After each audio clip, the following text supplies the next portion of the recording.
Myself and Devon here are from the University of Warwick, and we've put together a module which is serious board games design and development. So we have a number of students from multidisciplinary who come and do a 10-week course with us, and then they come out at the end of it with a serious board game. And we were drawn to your stand because would I be fair in saying that it's more of a party game genre that you specialise in? Yeah, I'd definitely say so. I'd say our kind of sweet spot is games. We always try and, when we're making games, we always try and do no more than 2 minutes to learn and no more than like 20-25 minutes to play. We kind of make games for people who wouldn't normally play a game, if that makes sense, like proper gateway party games. Yes. Yeah. So we're going to we're definitely going to be playing this one in the classroom. But one of the things we're looking at with the students is investigating the use of party games as a serious educational type game as well. So it might not seem like it's a logical jump from a party game to an educational game, but I see this one as a potential because there's the kind of role play, there's the different types of motives in there. You can apply it to real life. I feel that the different roles that you take within the game.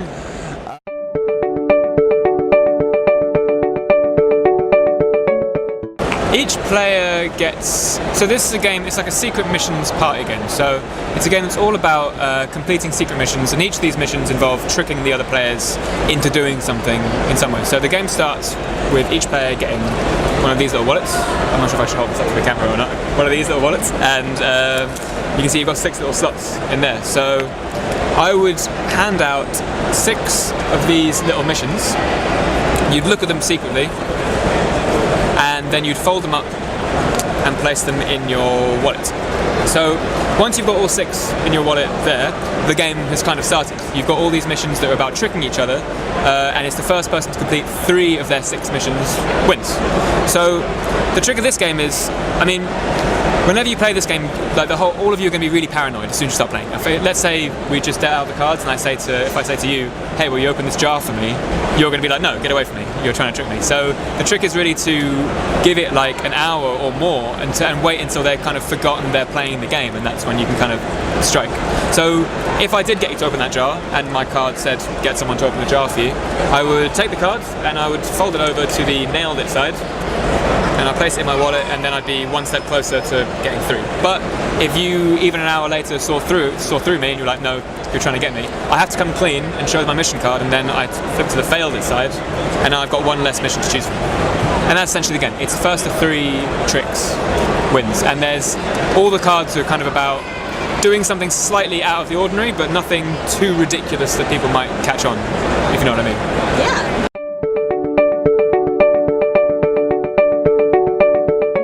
So can you tell us a little bit about the design process of this game for you? So how long did it take you from the original start of your idea all the way through to now where you're actually selling the game? So it's a funny one. This is actually, it's based off a game that I played when I was I think 6. Like, it's a game that me and my friend made up. It was a like, I'm not sure if you've played this before. You know, there's the guess what card in the game. So I first mentioned each player has a card in the game that says, say guess what to a player.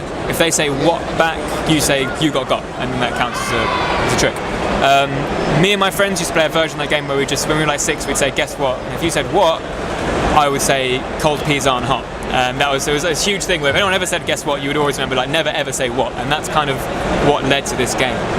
I think from there we kind of thought, you know, we wanted to think of a game you could play in an office or on a holiday or in a car, basically something that didn't involve like a table or sitting around a board or something like that, just something that kind of takes you away from the game but you're still kind of playing the game, if that makes sense.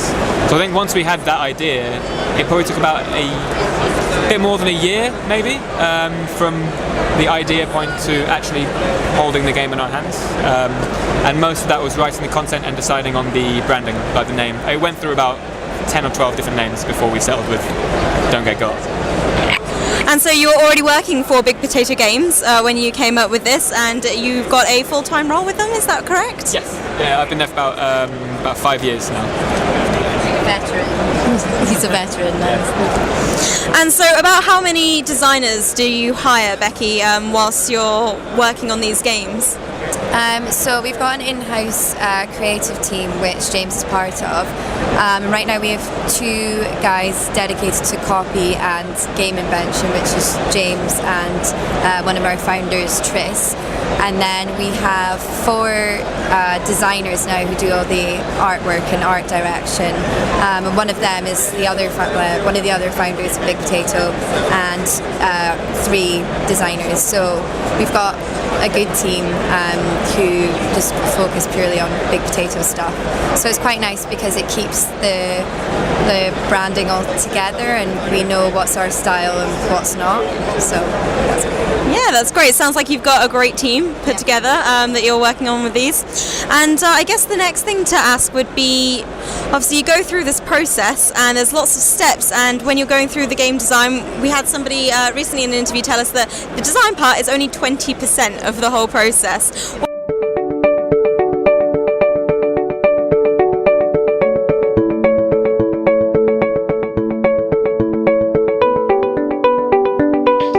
I would say a big one is play testing.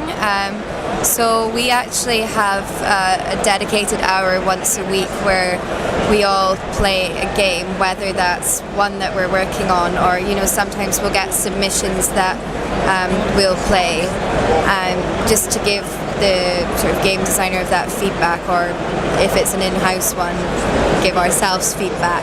But I think like playtesting is a huge part that you have to get right, and you really should listen to the feedback because it just makes sense. And then I think other things, this is something that we in particular focus on, is the theme of the game. So that's sort of where the art direction comes in. A good example of that is the Chameleon, which we collaborated with Ricky Tata on, who created Coup. One of the guys found it at Essen, I think, which is a big board game convention in Germany. And Ricky had made this game originally called Gooseberry, and it literally was in a plastic bag.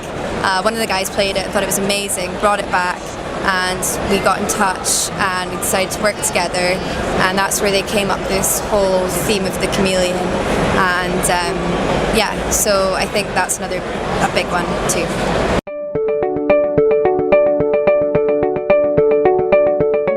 I'll ask you both. Talking about the funnest part is all kind of fun, I guess. I think the funnest part for me is probably the very beginning bit where you're thinking of the game ideas, because so once every 3 or 4 months we have a thing called a hat session, where basically we've got a hat in the office basically, and whenever anyone has a game idea, whether you're in design or finance or anywhere, you just put it in the hat, and then once every 3 or 4 months we'll go through the hat and we'll take out all the ideas and talk about them. And for me that's the funnest thing, because that's when you can be like, let's make a game about UFOs getting catapulted into a planet or something, and you don't have to think about the game, you can just think of fun things, and it's only when you start actually thinking, okay, well, how does this game actually work, you start getting bogged down. But for me that's the funnest bit. I don't know about the hardest bit.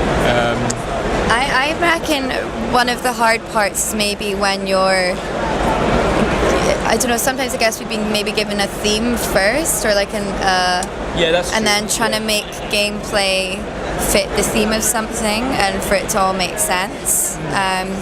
So essentially the funnest part leads to the hardest part. I think when you're like kind of like fine-tuning a game as well, a lot of times you'll keep going, and then eventually you'll get stuck in a hole where you end up with a game that might not be very good, and you have to kind of go quite a few steps backwards. I think it could be quite hard to completely abandon an idea and like have to go back that many spaces. Or even though it's the right thing to do, we've done it with all our games at one point, but that can be a bit disheartening to be like, right, okay, back to step 1 or step 3 or wherever you were before it started going wrong. And I think your game Don't Get Got is a good candidate, but outside of that, if you could only take each of you to a desert island one game, what would it be? Is that any game or Big Potato ones? Any game? Okay. Any board game. I think I'd probably know mine. I don't know about you. This is Is any one game original? Well, no, I'm a bit of a nerd, so like I feel like if I could pick any game, I'd pick like D&D, like cause that's just kind of so much fun. But I feel that's a bit of a cheat answer, though. Do you know what I mean? Because that's like, yeah, it's too easy. I would say personally, it's a tie between. I love social deduction games, so it's a tie between a game called Secret Hitler, which is this kind of everyone versus everyone kind of yelling match, or a game called Coup, which is, I think Becky said it's the creator of Chameleon also made that game. So one of those two, I think, toss up. For you, Becky? I think mine would probably be Ticket to Rides, which I know is like, I guess, quite popular, but I do really like it because it's quite fast-paced. And I also think you actually don't really know who's winning till the end, and I quite like that, because there's some games where you know early on you're kind of like, oh well, I give up because this person's so far in the lead, but with that one I think it's quite clever because you don't necessarily know if someone is winning.